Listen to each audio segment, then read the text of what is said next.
let's catch up once more with Dr. Levy Ndou speaking to us a little bit about some of these developments. And one of them, of course, is the call for early elections. Thank you so much indeed, Dr. Ndou, for joining us. The Democratic Alliance is calling for early elections, saying that President Ramaphosa doesn't have a mandate. But I guess people vote for a party, don't they?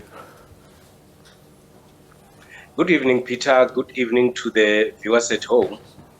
This is the moment in which we should expect political parties, and in the main, those are in the opposition, to take advantage of the situation. And of course, it is in the nature of politics that when your opponent is found to be on the back foot, you need to take advantage of that. And indeed, in South Africa, citizens vote for a party. They actually do not vote for individuals. So individuals that are in parliament are there because of their political parties, and the process for them, whether they've done good or bad, has to be followed to the latter, and it actually has to start from the party.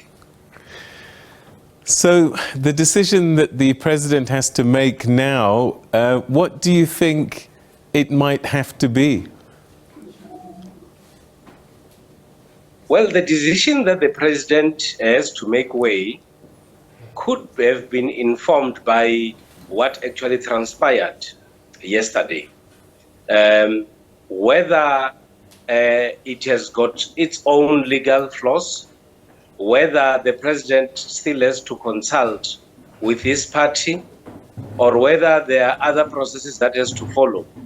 You should actually expect this kind of calls to come from other political parties, but because in the main, politics is about competition, and where there is competition, there has to be jealousy and hatred.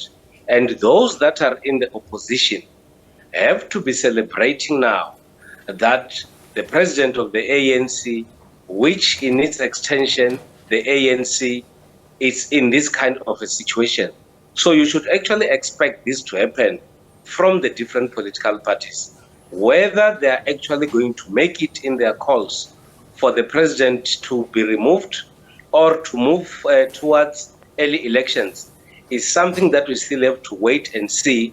And it will require political parties themselves, those that are opposed to the ANC, to be more united, but also to be able to infiltrate the ANC if they need the majority in parliament.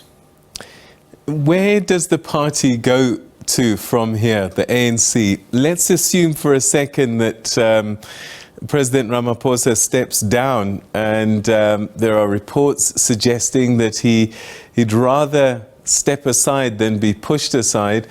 If he does fall on his sword, where does the party go to? Because it seems quite fractured right now.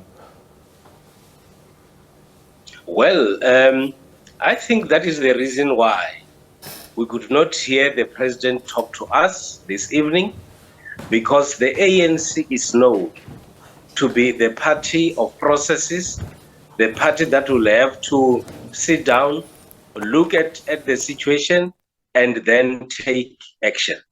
But the situation as it stands now does indeed put the ANC in a corner, and the ANC is then forced to take a decision, and a very, very quick decision.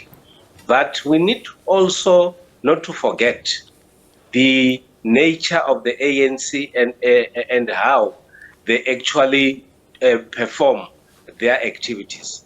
The ANC has a culture of protecting one another, and you would expect the ANC to do that. The ANC has been doing this for some time in terms of protecting its leaders. One would expect the ANC to do the same. But equally, I think it is also time for the ANC to check what will be the best decision for their leader and the ANC in general, and in extension, the public, So you would expect the ANC to sit down, and those that are in the ANC now should be carefully thinking of what they are supposed to do as they meet tomorrow at 11 o'clock, because whatever decision they take has implications on society. So you need sober minds in the ANC tomorrow, because they have a mandate to govern South Africa, and equally they have to take a decision that has all the elements of responsibility and caring for the people of South Africa. Will there be sober minds, though? Some of the language that we've been hearing, some of the ANC members speak almost as if they're opposition party members in calling for the resignation of the president.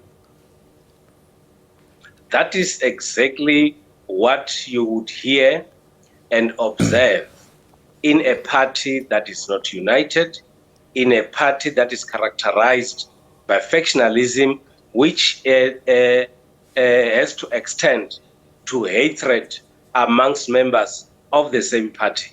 And in this kind of a situation, fractured, divided the ANC as it is, one would not expect some within the ANC to actually exercise soberness, but you will expect some of the members of the ANC to go out for broke in order to ensure that the president is actually being removed from office, so that those who actually wanted his position also has to take that position.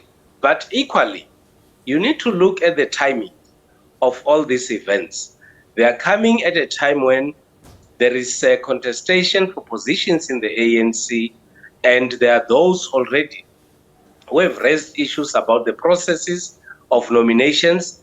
And of course, there are those who would feel that if the president can be removed, it might also be an opportunity for them to occupy the position that actually occupied.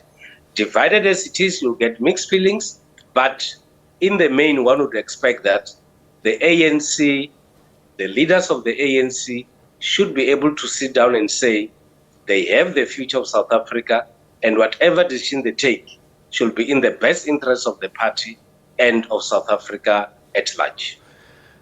Dr. Levy Ndou, thank you so much indeed for joining us. We appreciate your time. You're always welcome. Thank you. All right, that's a political commentator, Dr. Levy Ndou, there, saying that sober minds are probably required by the ANC as they meet at the NEC meeting tomorrow to hold its space, despite the differences that they might have within the party over the president's travails.